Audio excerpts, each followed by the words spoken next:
അതാണ് ഇസ്ലാം മതത്തിൻ്റെ രണ്ട് ഭാഗങ്ങൾ നമ്മൾ കാണുന്നത്.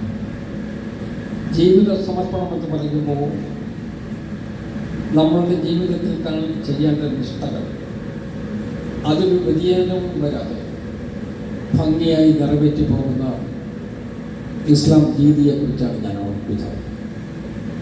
അതോടൊപ്പം തന്നെ സ്നേഹം ഇസ്ലാം മതത്തിൻ്റെ പ്രത്യേകത തന്നെയാണ്. നബി തിരുമേനി പറഞ്ഞിട്ടൊരു വചനം ഞാൻ ഓർക്കുകയാണ്. നിരപരാധിയായ ഒരാളിനെ ഉപദ്രവിക്കുന്നതിന് വേണ്ടി കൈവക്കിയാൽ അത് ഈ കുലത്തിനെതിരായിട്ട് ചെയ്യുന്ന പ്രവർത്തനമായിരിക്കും എന്നാണ് അദ്ദേഹത്തിൻ്റെ കാഴ്ചപ്പാട്. അതുതന്നെ അക്രമത്തിനെതിരായിട്ടുള്ള ശബ്ദമാണ്. അക്രമത്തിന് അതീതമായി നിൽക്കുന്ന ഒരു ജനതയെക്കുറിച്ചാണ് നബി തിരുമേനി സ്വപ്നം കണ്ടിട്ടുള്ളത് എന്ന് എനിക്കറിയാം. ആ ചിന്ത നിലനിൽക്കുന്ന കാലത്തോളം നമ്മുടെ സമൂഹത്തിൽ അസമാധാനവും അക്രമവും ഉണ്ടാകേണ്ട കാര്യമേ ഇല്ല. അതാണ് സമർപ്പിത ജീവിതവും സ്നേഹവും രണ്ടും കൂടി ചേരുന്നതാണ് ഇസ്ലാം മതം എന്ന് ഞാൻ ഓർമ്മിപ്പിക്കാൻ കാര്യം. ആ മതത്തിൻ്റെ എല്ലാ പ്രത്യേകതകളും സമൂഹത്തിൻ്റെ മധ്യത്തിലേക്ക് എത്തിക്കുക എന്നുള്ളത് ഈ കാലഘട്ടത്തിലെ നമ്മളുടെ ചിന്തയുടെ ഭാഗമാണ് എന്ന് ഞാൻ കാണുകയാണ്. വിഭാഗീയത കൊണ്ടുവന്ന് ജനങ്ങളെ പല തട്ടുകളിലാക്കി അവരുടെ ജീവിതത്തെ തന്നെ ഖണ്ഡമായി മാറ്റുന്നതിന് വേണ്ടിയുള്ള പരിശ്രമം സമൂഹത്തിന് ഗുണം ചെയ്യില്ല എന്നുള്ള യാഥാർത്ഥ്യമാണ്. അവിടെയാണ് നബി തിരുമേനിയുടെ വചനങ്ങൾക്ക് ഏറ്റവും കൂടുതൽ ശക്തി കൊടുക്കുന്നത്. 1454 വർഷക്കാലമായി ലോകത്തെമ്പാടും നേരത്തെ ഞാൻ സൂചിപ്പിച്ചതുപോലെ ലോക ജനതയുടെ 1/3 ഭാഗം അവരുടെ ജീവിതത്തിൻ്റെ ഏറ്റവും വലിയ ആരാധനാക്രമമായി ഇസ്ലാം മതത്തെ സ്നേഹിക്കുവാനും ഇസ്ലാം മതം അംഗീകരിച്ചുകൊണ്ട് മുന്നോട്ട് പോകുവാനുള്ള കാരണം ഈ സ്നേഹത്തിൻ്റെ സന്ദേശമാണ് എന്ന് ഞാൻ കണക്കാക്കുക. ആ സ്നേഹത്തിൻ്റെ സന്ദേശം നമ്മളിൽ നിന്ന് തുടച്ചു മാറ്റുന്നതിന് വേണ്ടി ആര് ശ്രമിച്ചാലും ശരി, യഥാർത്ഥ ഇസ്ലാം മതവിശ്വാസി അതിന് അനുമതി കൊടുക്കില്ല എന്ന് തന്നെയാണ് എൻ്റെ വിശ്വാസം. അപ്പം ഇസ്ലാം മതത്തെ തെറ്റിദ്ധരിപ്പിക്കുന്നതിന് വേണ്ടി ശ്രമിക്കുന്ന ആളുകൾ ഉണ്ടാകാം.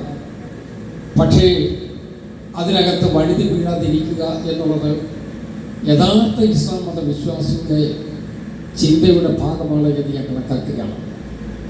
ആധുനിക ഭാരതത്തിൽ നമ്മൾ അനുഭവിച്ചുകൊണ്ടിരിക്കുന്ന ഭക്ഷണത്തെക്കുറിച്ച് ഞാൻ പറയേണ്ടതേയില്ല. നമ്മുടെ നാട്ടിലെല്ലാവരും ജനങ്ങൾക്കും ഒരുമിച്ച് ജീവിക്കാൻ കഴിയണം.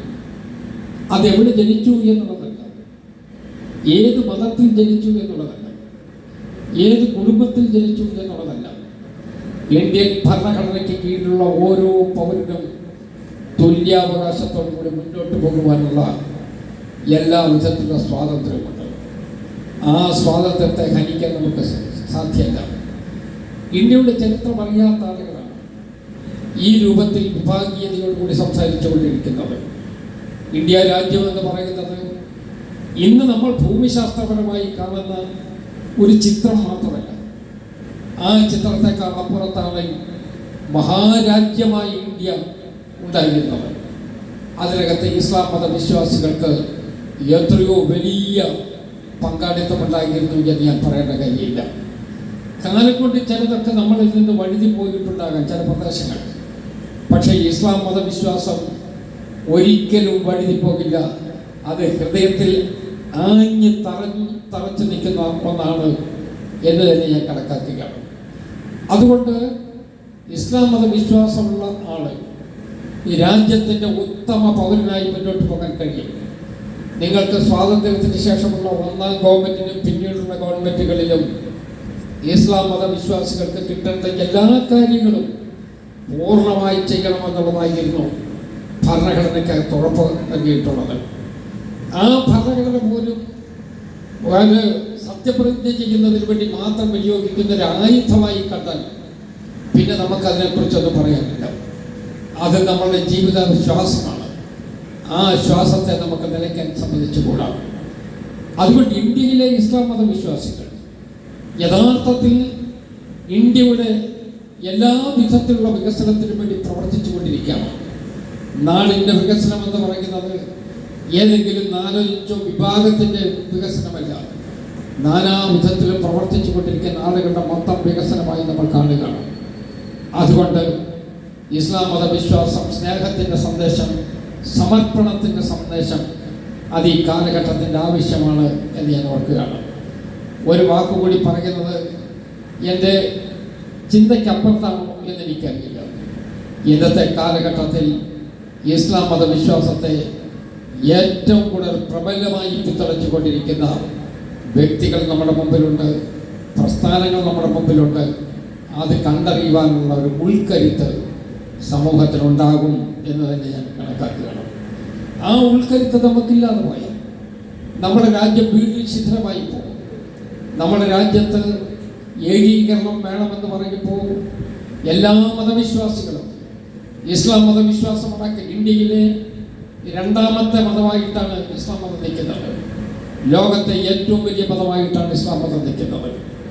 അതുകൊണ്ട് ആ ഇസ്ലാം മതത്തിന് കിട്ടേണ്ട എല്ലാ പ്രാധാന്യവും നമ്മുടെ ഭാരതത്തിൻ്റെ മണ്ണിൽ കിട്ടിയേ മതിയാകൂ എന്ന് തന്നെയാണ് എൻ്റെ അടിയുറച്ച വിശ്വാസം.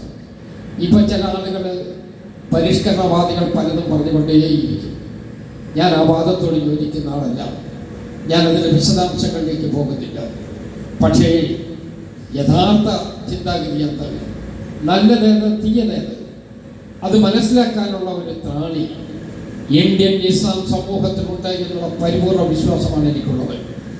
അത് മുന്നിൽ കണ്ടുകൊണ്ട് നീങ്ങാൻ നമ്മുടെ സമൂഹത്തിലെ എല്ലാ വിഭാഗത്തിൽപ്പെട്ട ആളുകൾക്ക് കഴിയട്ടെ. പ്രത്യേകിച്ച് കോട്ടയം നിങ്ങൾക്കെല്ലാവർക്കും അറിയാവുന്നതുപോലെ സ്നേഹത്തിൻ്റെ സന്ദേശം ഉയർത്തുവാൻ ശ്രമിച്ചുകൊണ്ടിരിക്കുന്ന ഇസ്ലാം സഹോദരന്മാരുടെ കൂടി പങ്കാളിത്തമുള്ള സ്ഥലമായി ഞാൻ ഓർമ്മിപ്പിക്കുകയാണ്.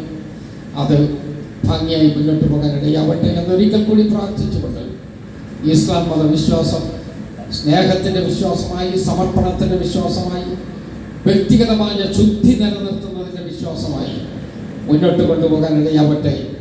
ഈ ദിനങ്ങളിലെ മതപ്രഭാഷണം അത് നമ്മളുടെ മനസ്സിൽ ആഴത്തിലെത്തിക്കുന്നതിന് വേണ്ടിയുള്ള ഉപാധിയായി മാറട്ടെ എന്ന് പ്രാർത്ഥിച്ചുകൊണ്ട് ഞാൻ നിങ്ങൾക്കെല്ലാം അഭിവാദ്യം ചേർത്തുകൊണ്ട് എൻ്റെ വാക്ക് ചുരുക്കുന്നു.